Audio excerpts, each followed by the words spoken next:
Hi good afternoon. CNBC आवाज Motilal Oswal studios में आप सबका स्वागत है। बारी आज के सास बहू और सेंसेक्स की। बुधवार का दिन है। मदद करने के लिए एंजल वन से ओशो कृष्ण आपको आपकी स्क्रीन पे रेडी नजर आएंगे। Osho hi good afternoon. बस आता हूं, थोड़ा मार्केट्स को मैप कर लेंगे, उसके बाद क्वेरीज सॉल्व करेंगे। क्विकली दिखाइएगा सीएनबीसी आवाज की बैकएंड टीम तक रीच आउट करने के तरीके। ये ऊपर टॉप बैंड पे रखिएगा आप लोग। ये व्हाट्सएप नंबर है, वैसे रखा रहता है मेरे ख्याल से आधे घंटे तक। ये देखिए आ गया ऊपर, तो ये आप नोट डाउन कभी भी कर लीजिएगा, सेव कर लीजिएगा अपने मोबाइल में। ये फ्लिप होगा तो ईमेल आईडी आ जाएगा स्क्रीन पे, और वो फ्लिप होगा तो अगर आप ट्विटर या एक्स पे अपनी सवाल भेज रहे हैं तो ये हैशटैग इस्तेमाल कर लेना। इनमें से कोई भी एक जो आएगा तो कन्वीनियंटली हमारी टीम तक सीधे पहुंच जाएगा। उनको ज़्यादा परेशानी नहीं होगी, आपको ज़्यादा इंतजार नहीं करना पड़ेगा। खैर, ऑन द शो दिखा देता हूं जो क्वेरीज आई हुई हैं आज, जिन पे शायद अगले आधे घंटे में सारे स्टॉक्स पे चर्चा हो रही हो। वो स्टॉक्स आपकी स्क्रीन पर हैं, और ये दिखा दें आप, तो उसके बाद मार्केट्स लेकर आइएगा। वेडनेसडे का दिन, ये हफ्ता बहुत वॉलेटाइल। जिस तरह के न्यूज फ्लोज भी ऐसे ही हैं, बहुत फ्लूइड सिचुएशन है, तो वैसे ही बिहेवियर मार्केट्स का नजर आएगा। आज का सेशन अच्छा है, बल्कि दायरे में वेल डिफाइंड मार्कर्स के अंदर, लेकिन मजबूती के साथ कामकाज हो रहा है। सुबह गिफ्ट निफ्टी कंफ्यूज कर रहा था। हमारे लिए तो बहुत अच्छे संकेत थे कि ट्रम्प साहब ने बोला वो 20% जो मैं प्रोटेक्शन मनी लेना चाहता हूं स्ट्रेट ऑफ हॉर्मुज से जाने वाले जहाजों से, वो तो मैं ऐसा नहीं करूंगा, वो कुछ ज्यादा हो जाएगा। बल्कि मैं गल्फ कंट्रीज से बातचीत कर रहा हूं, वो यूएस में इन्वेस्टमेंट्स कर देंगी तो उसकी भरपाई हो जाएगी। जो भी आपस में खिचड़ा पका रहे हो, अपने लिए इंपॉर्टेंट था कि वो 20% का वो टैक्स की बात, प्रोटेक्शन मनी की बात, वो वापस ले ली गई। हालांकि क्रूड कूल ऑफ नहीं हो रहा है। एक सरदर्द जरूर ठंडा पड़ा, पर क्रूड इसलिए कूल ऑफ नहीं हो रहा है क्योंकि मिडिल ईस्ट में वो मिलिट्री एक्शंस कंटिन्यू कर रहे हैं। पर हाँ, ये क्रूड 87.5 तक चला गया था, तो ठंडा तो पड़ा है $2-2.5। हाँ, ये अलग है कि हमने कल स्टॉक मार्केट में जहां छोड़ा था उसी के इर्द गिर्द, कल हमने 86.5 पे छोड़ा था, तो $1.25 तो वहां से भी कूल ऑफ हुआ है। हमारे लिए क्यूज अच्छे थे, उसमें कोई शक नहीं। हम एशिया अच्छा कर रहा था, यूएस के मार्केट्स कल अच्छा कर रहे थे, आज सुबह फ्यूचर्स इंडिकेट कर रहे थे कि फिर से शाम को बढ़िया कामकाज हो गया। देखिए आपके सामने एशिया, तो हम थोड़ा सा बिल्कुल, हमारा गिफ्ट निफ्टी सुबह बिल्कुल फ्लैट था, पर उसके सामने हमारी ओपनिंग भी कहीं डिसेंट हुई थी। मेरे ख्याल से 30-40 पॉइंट वही फ्लैट इन ग्रीन ओपनिंग, उसके बाद तेजी तूल पकड़ी और बढ़िया 170-180 की ट्रेजेक्टरी पर भारतीय बाजार कामकाज कर रहा है। वो डिफाइंड मार्कर्स जो मैं कह रहा हूं, तो वो ऊपर 200-250 के आसपास कूल ऑफ होने के इंडिकेशंस आते हैं। आज भी उसी बैकेट पे आकर अटका हुआ सब मामला नजर आएगा। दो चीजें अच्छी हुई, क्रूड का कूल ऑफ होना, वो ओवरहैंग खत्म होना, बैंक्स और फाइनेंशियल्स के पॉजिटिव था। वो पॉकेट, हैवी वेट पॉकेट, बढ़िया कंट्रीब्यूट करके दे रही है आपको। बैंक्स इस समय 1% मजबूत हैं, और सुबह गिफ्ट निफ्टी अगर सल्क कर रहा था, पस्त नजर आ रहा था, तो एक डर था कि इंडियन आईटी आज दिक्कत में आएगा, वो आईबीएम के 25% स्टॉक की पिटाई होने के बाद। लकीली ऐसा हुआ नहीं है, खुले दबाव के साथ थे, रिकवर करे। हाँ, थके हुए ट्रेड जरूर कर रहे हैं, लेकिन कोई कंप्लेंट नहीं। 1/3% दबाव में, यही कुछ दिनों पहले ऐसा होता आईटी के साथ तो आईटी धुल गया होता। ये फर्क है टीसीएस के नंबर्स और उसके बाद से आईटी की जो बदली हुई चाल और मिजाज हैं उसके। तो इसमें पेन नहीं आया और वो हैवी पॉकेट बढ़िया कर गई, तो अपने लिए समीकरण तो बढ़िया है। पर ओशो बताएंगे, ठीक है समीकरण, पर मामला फंसा जो हुआ है उससे निकलेंगे कब? तेजी वेजी तूल पकड़ेगी नहीं पकड़ेगी? अभी करना क्या है ट्रेड के लिहाज से? ओशो गुड आफ्टरनून, क्या अप्रोच है निफ्टी 50 का? Very good afternoon Ashish ji. सी ओवरऑल जैसा आपने बताया कि ग्लोबल क्यूज थोड़े पॉजिटिव थे, मिक्स थे आईबीएम के रिजल्ट को लेकर एंड ब्रेंट क्रूड में थोड़ा सा कूल ऑफ देखते हुए, तो ओवरऑल मिक्स क्यूज थे, बट मार्केट एक पॉजिटिव वे में वहां से ट्रैक किया है। एंड अगर आज की हम ट्रेड देखें तो नो डाउट हायर लेवल्स पे आके स्टक हो गया, बट लोअर लेवल से एक अच्छा बाउंस है।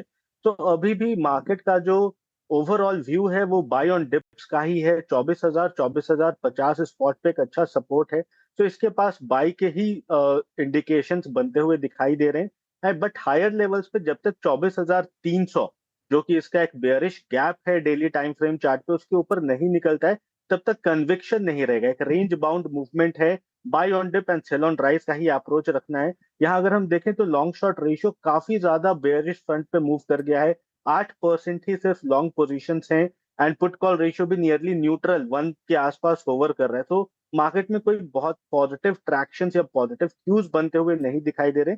तो वेट एंड वॉच का मार्केट है।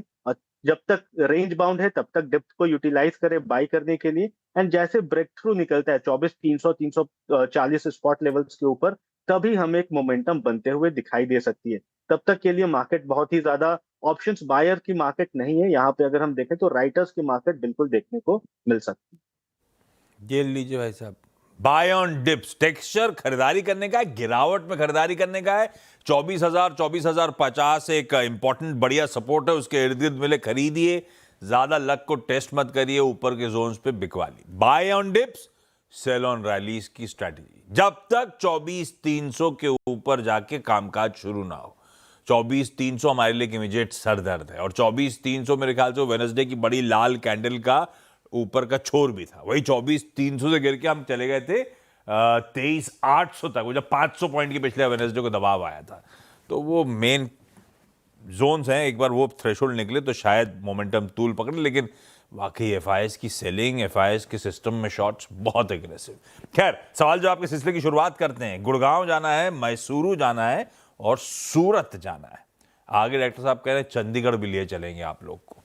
सबसे पहले गुड़गांव मनेसर से प्रीति जिंदल मैम जुड़ती हुई। प्रीति मैम, हाय, गुड आफ्टरनून प्रीति मैम। प्रीति मैम, पहला सवाल कौन सा आज के लिए? Good afternoon sir. मेरा पहला सवाल है सेनको के लिए। I have 297 shares of सेनको which I have bought at the rate of 352. 352 पे सेनको गोल्ड लंबी अवधि के लिए लिया है, ट्रेडिंग के लिए लिया है प्रीति जी? ट्रेडिंग के लिए लिया है। तो कब निकालोगे? 350 में 375 तो बेचारा दे रहे हैं, किसका इंतजार कर रहे हो आप? और चलेगा नहीं चलेगा ऐसा पूछूं? कहीं स्टॉप लॉस लगाया है क्या? स्टॉप लॉस हाँ मैंने लगाया है, बट मैं जानना चाहती हूँ इसका, अगर मैं लॉन्ग टर्म के लिए भी रखना चाहूँ तो क्या इसका स्कोप है, क्या इसका टारगेट हो सकता है? 25 रुपए आए तो प्रीति मैम को लालच आ गया, बोले रख लूं तो और तेजी मिल जाए। वैसे लॉजिक भी सही है, अगर कमाई होने वाली है तो रख लेते हैं, पर होगी कि नहीं होगी ओशो बताएंगे। ओशो, क्या करना चाहिए? लिया ट्रेडिंग के लिए था, ट्रेड ग्रिप में है, बढ़िया, बने रहना है नहीं बने रहना है? सेकेंड, ट्रेडिंग पर्सपेक्टिव से काउंटर में नो डाउट काफी स्ट्रॉन्ग ब्रेकआउट आया है। कल के ही दिन ब्रेकआउट अगर हम देखें 365 का एक काफी स्ट्रॉन्ग रेजिस्टेंस था, उसके ऊपर होवर कर रहा है। तो शॉर्ट टर्म में मैम ये आपको एडवाइस रहेगा कि 364 363 के स्पॉट पे आप बिल्कुल स्टॉप लॉस मेंटेन करिए। हायर लेवल्स पे 380 काफी स्ट्रॉन्ग रेजिस्टेंस है। मंथली चार्ट पे अगर हम देखें तो जब तक मंथली पर्सपेक्टिव पे 380 के ऊपर नहीं निकलता है, यहाँ से बुलिश रिवर्सल आना थोड़ा डिफिकल्ट हो सकता है। तो 365 का या 364 का स्टॉप लॉस रखिए, बट अगर वो ट्रिगर भी हो जाता है तो इसे अपने रडार पे रखिए। इन केस अगर 380 के ऊपर आपको क्लोजिंग दिखाता है ये काउंटर, तो यहाँ से एक बुलिश रिवर्सल पैटर्न आपको शॉर्ट से मीडियम टर्म के लिए बनते हुए दिखाई दे। आसान शब्दों में 364 के स्टॉप के साथ प्रीति मैम सेनको गोल्ड में फिलहाल तो अपन बने रहेंगे।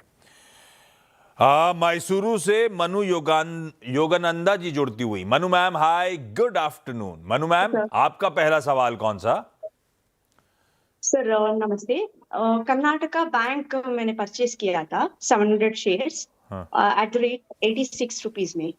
मुझे प्रॉफिट बुक करना चाहिए नहीं तो होल्ड करना चाहिए? क्यों लिया था? अपन वहीं रहते हैं इसीलिए ले लिया था या कोई और कारण है?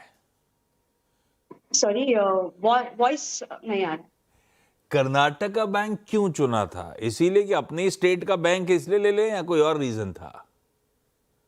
कर्नाटका बैंक मेरा फादर का चॉइस है, उनका ऑल टाइम फेवरेट स्क्रिप्ट है वो, इसलिए चुना था। और बहुत ही बढ़िया काम, बहुत ही साल का क्या, साल से भी लंबा चार्ट हो तो वो रखिएगा। बाकी वो चला, मैसिव मूव्स आए, फिर बहुत टाइम तक कंसोलिडेट करा और फिर चलना शुरू हो चुका है कर्नाटका बैंक।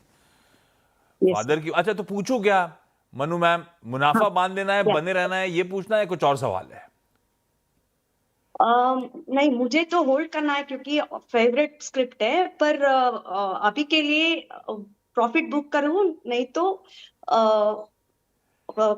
फिर से खरीदो प्रॉफिट। पापा क्या कह रहे हैं? पापा क्या कह रहे हैं? मनु बेटा बने रहो। हाँ, वो तो एक्चुअली वो 288 रीच करा था last time. So we thought of booking profit right now and again after some Re-entering dips, later. we can buy again. बहुत अच्छे मूव्स बने। ओशो, ये तरीका सही है क्या? एक बार मुनाफा बांध लें, नीचे आए तो फिर एक्यूमुलेट कर लें, पर ऐसा ना हो कि हमने बेचा और उसके बाद गिरा ही नहीं, तो करूं क्या फिर कर्नाटका बैंक पे? जी बिल्कुल, अगर देखिए अप्रोच काफी पॉजिटिव है, बहुत ही सही है। बिकॉज अगर हम इसमें देखें, काउंटर में काफी अच्छा ट्रैक्शन आया था। अभी अपने रेजिस्टेंस पे 286 288 का एक रेजिस्टेंस जोन है, उससे ब्रेक थ्रू करना डिफिकल्ट है। बट मंथली टाइम फ्रेम में अगर इसका ब्रेकआउट जोन देखें तो 250 के आसपास का है। तो 250 काफी स्ट्रॉन्ग सपोर्ट लेवल से मैम, तो मुझे नहीं लगता कि 250 के नीचे ब्रेक डाउन होना चाहिए। बट अगेन 250 का एक स्टॉप लॉस मेंटेन करके रखिए। जिस समय ये 288 290 के ऊपर निकलेगा, एक फ्रेश ट्रैक्शन बनते हुए दिखाई देगा। अभी कंसोलिडेशन जोन पे एंड अपने रेजिस्टेंस मल्टी वीक या मल्टी मंथ ब्रेकआउट से पहले एक स्ट्रॉन्ग कंसोलिडेशन भी देखने को मिलता है। तो अभी उसी कंसोलिडेशन जोन पे है। ब्रेकआउट हो सकता है या फिर कंसोलिडेट कर सकता है फर्दर। बट सेफर साइड के लिए 250 जो कि इसका मंथली ब्रेकआउट है, उसका स्टॉप लॉस मेंटेन करिए। इन केस 288 290 के ऊपर निकलता है तो आपको और भी अच्छे मूवमेंट देखने को मिल सकते हैं। चल सकता है, पर बशर्ते अपन 250 पे स्टॉप लॉस लगा लें, मनु मैम, वो बेहतर तरीका होगा। सूरत से मीना जी जुड़ती हुई। Meena ma'am, good afternoon. Meena ma'am, आपका पहला सवाल। जी, मेरे पास 4 लॉट कोल इंडिया के हैं, 440 की स्ट्राइक प्राइस के, एट द रेट ऑफ 4.90। 4.90 440 इस मंथ एंड की कॉल ले रखी है। और कोल इंडिया वैसे महीने का चार्ट रखिएगा। महीने की शुरुआत तो दमखम के साथ हुई थी, मेरे ख्याल से 455 महीने का हाँ, तो शुरुआत तो तेज हुई थी। 455 वाला ओशो, लेकिन अच्छा खासा ठंडा पड़ गया है। कॉल लेकर आइएगा जरा मैम का 440 स्ट्राइक का। लास्ट मैंने चेक करा था तो 330 पे ओशो निकल लूं। वीकनेस, ठंडा तो पड़ गया ये स्टॉक, ये रखे रहूं। सी अगेन कोल इंडिया में मोमेंटम तो ब्रेकडाउन हो गया, मोमेंटम से निकल चुका है काउंटर। कल एक अच्छा मोमेंटम आया था, आज वापस से थोड़ा सा करेक्टिव मोड पे है। तो मुझे रहेगा आज के लिए थोड़ा वेट एंड वॉच करना चाहिए। मुझे लगता है जो सपोर्ट जोन है इसका वो 424 का है। सो नियरली 1% यहाँ से डाउनसाइड है। ऑप्शंस में अगर हम देखेंगे तो ₹2.5 के आसपास का स्टॉप लॉस मेंटेन करने की राय बनेगी मैम। तो ₹2.5 का फाइनल स्टॉप लॉस मेंटेन करिए। अगर 424 स्पॉट पे इसके नीचे जाता है तो बिल्कुल एग्जिट कर लीजिएगा। काउंटर में एक अच्छा फॉल देखने को मिल जाएगा। बट मुझे बस कल के चार्ट को देख करके लग रहा है कि यहाँ पे ट्रैक्शन बन सकता है। तो एक प्ले है 424 का स्टॉप लॉस मेंटेन करिए। ऑप्शंस में शायद ₹2.5 के आसपास का स्टॉप लॉस होगा, बट स्पॉट आप 424 बिल्कुल नजर में रखिए। उसके नीचे जाता है तो पोजीशन से एग्जिट कर लीजिए। वीक मामला है। कल की तेजी ने एक रे ऑफ होप दे दी है। उसी रे ऑफ होप पे हम लोग 424 का एसएल या फिर प्रीमियम पे 2.5 का स्टॉप लॉस लगा के बैठेंगे। प्रीति मैम, अगला सवाल कौन सा? मेरा अगला सवाल है, मेरे पास मॉसचिप के शेयर्स हैं, 600 शेयर्स हैं एंड 79 रुपीज का मैंने खरीदा है। So I want to hold it for long time, but is it advisable? हाँ, मूव्स तो बहुत अच्छे। मॉइस्चर कोई चर्चा नहीं करता था, जब से सेमीकंडक्टर पॉलिसी की इंडिया में चर्चा और स्पेंड शुरू हुए तब से वापस फोकस में आया। ओशो, मूव्स बढ़िया बने। और आज वो लक्ष्मण की एक्सक्लूसिव कह रही है, आज कैबिनेट की बैठक है सेमीकंडक्टर पॉलिसी के लिए और फ्रेश एलोकेशंस की तैयारी शायद कैबिनेट कर रहा हो, तो इसके लिए और टेलविंड्स बनती हैं। क्या मॉसचिप सेमीकंडक्टर बने रहने वाला स्टॉक है या मुनाफा बांध लें? मेरी एक्विजिशन प्राइस बहुत बढ़िया है, ₹80 की। बिल्कुल, काउंटर में नो डाउट काफी अच्छा ट्रैक्शन आया हुआ है। एंड रिसेंटली भी अगर हम देखें तो नियरली ₹150 से एक अच्छा टर्न अराउंड भी हुआ है। तो मुझे लगता है जिस हिसाब का ब्रेकआउट है ₹230 के ऊपर, यहाँ पे नियर अबाउट ₹70 के हायर एंड पे टारगेट्स देखने को मिल रहे हैं। तो 290 300 तक के टारगेट हैं इसका। अगर हम हाई भी देखें तो नियर अबाउट 288 290 के आसपास है। तो वापस से उस जोन को रिटेस्ट कर सकता है। बिल्कुल होल्ड रखने की आपको राय बनेगी मैम। शॉर्ट टर्म व्यू तो इसमें अगर आपका है तो 230 225 का स्टॉप लॉस मेंटेन करिए। But medium term point of view से 290 तक के टारगेट्स आपको बिल्कुल देखने को मिल सकते। बने रहना है। बहुत बढ़िया मूव्स बन रहे हैं वैसे इस काउंटर में। खैर, मनु मैम, अगला सवाल।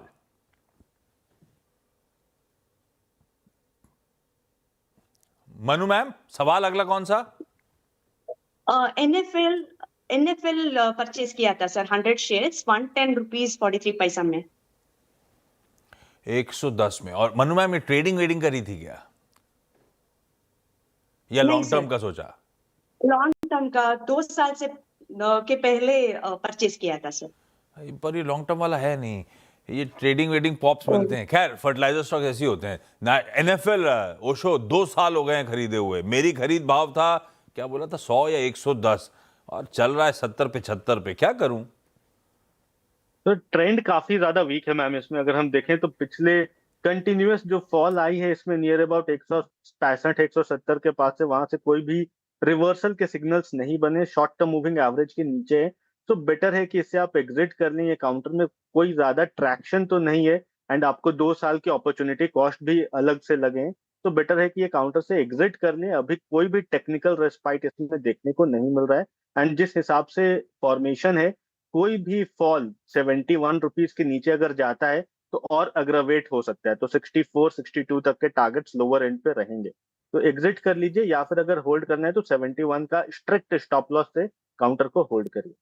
चलने की गुंजाइश है नहीं, बल्कि risk on the down side बड़ा है। रखना है तो 71 का स्टॉप लॉस, नहीं तो ओशो कह रहे हैं आप तो निकलिए स्टॉक से। इसको रखने का कोई ज्यादा मतलब दिखता नहीं। ये अब आपका कॉल। मीना मैम, अगला सवाल कौन सा हमारा? जी, मेरे पास एक्चुअल के 3 लॉट है 2160 की स्ट्राइक प्राइस के एट द रेट ऑफ 35। तो अभी कितने पे? ये भी मामला ठंडा पड़ा है स्टॉक का। डायरेक्टर 1 महीने का ये अभी का आ गया। आपने लिया था कितने पे? 35 36 का प्रीमियम है ना? हाँ, 18 के जिस दिन आसपास आ गया है। वो जिस दिन लिया मीना था ना, मैम, ये उस सारे दिन आप या वायदा में कुछ पढ़ाई लिखाई करते हो, या किसने क्यों लिया एचयूएल का, कोल इंडिया का कॉल? नहीं, पढ़ाई लिखाई करते हैं ना। और फिर स्टॉप लॉस लगाए क्यों नहीं? अपना प्रीमियम तो आधा हो चुका है इसमें। एचयूएल का शेयर जिस दिन लिया ना, उसी दिन वो 70-75 रुपीज गिर गया। लेने के दिन ही वो गिर गया था पूरा। फिर उसको निकालने का कुछ मन नहीं हुआ, सोचा कि अभी ऊपर आएगा, अभी ऊपर आएगा, फिर आया ही नहीं, वो नीचे चला गया। और ये जब लिया होगा महीने की शुरुआत में, तो मेरे ख्याल से जैसे कोल इंडिया भी एकदम से पहले चला था, उसके बाद ठंडा पड़ना शुरू हो गया पूरा। एचयूएल भी महीने में ऐसे ही हुआ था, शुरुआत तो ठीक ठाक हुई थी, ठंडा पड़ता चले जा रहा है। अब तो सारा वो उसका वो मोजो चला गया है, ठंडा पड़ा। ओशो क्या करें, 18 बचा है, आधा कैपिटल वाइप आउट हो गया मेरा। बने रहना या निकल जाऊं? तो बेटर रहेगा कि एग्जिट कर ले, बिकॉज ओवरऑल एक तो ट्रेंड रिवर्सल है, तो हमारा जो व्यू है उसके ऑपोजिट काउंटर ट्रेड कर रहा है, लोअर एंड पे मूव कर रहा है मैम। एंड अगर हम देखें टेक्निकली भी तो एक अच्छा खासा आज के दिन ब्रेकडाउन आ गया है, 2120 के नीचे एक ब्रेकडाउन आ गया है, और मुझे लगता है कि 2060 के लेवल्स को ये टेस्ट कर सकता है। तो प्रीमियम्स और भी ज्यादा यहाँ से करेक्ट हो सकते हैं, तो बेटर है कि इससे एग्जिट कर लें। एफएमसीजी स्पेस या फार्मा स्पेस, ये सब में जब तक मोमेंटम आपके साइड में नहीं रहता, तब तक वहां पे पोजीशंस बनाने से थोड़ा रिस्ट्रेन करना चाहिए खुद को। सो ट्रेंड के ऑपोजिट है आपके सिग्नल्स, तो बेटर रहेगा कि करंट लेवल्स पे आप एग्जिट कर जाइए। नुकसान हो रहा है, लेकिन निकलना है मैम इस स्टॉक से, इस ऑप्शन से एग्जिट करेंगे हम लोग। खैर, चलिए इस नोट पर Preeti ma'am, Manu ma'am, Meena ma'am, thank you आप सबका जुड़ने के लिए। डॉक्टर साहब बोले तो थे चंडीगढ़ ले चलूंगा, ले जा नहीं पाए। ओशो, आपका भी धन्यवाद सारी क्वेरीज बहुत बढ़िया तरीके से सॉल्व करने के लिए। क्विकली छोटा सा ब्रेक के उस पार एक क्विक मार्केट अपडेट। चलिए, अगली मुलाकात होगी अब 1:27 पे नो योर कंपनी में, और एक आईपीओ जो खुला है बाजार में सब्सक्रिप्शन के लिए, मिल वर्कर्स टेक्नोलॉजी। इस कंपनी के एमडी श्रीधर आचार्य साहब होंगे हमारे साथ डिटेल में बातचीत के लिए। और ब्रेक के उस पार सीएनबीसी आवाज की खास पेशकश, मार्केट गुरु समीर अरोड़ा साहब के साथ वो मैनेजिंग एडिटर साहब का कन्वर्सेशन सुनिए।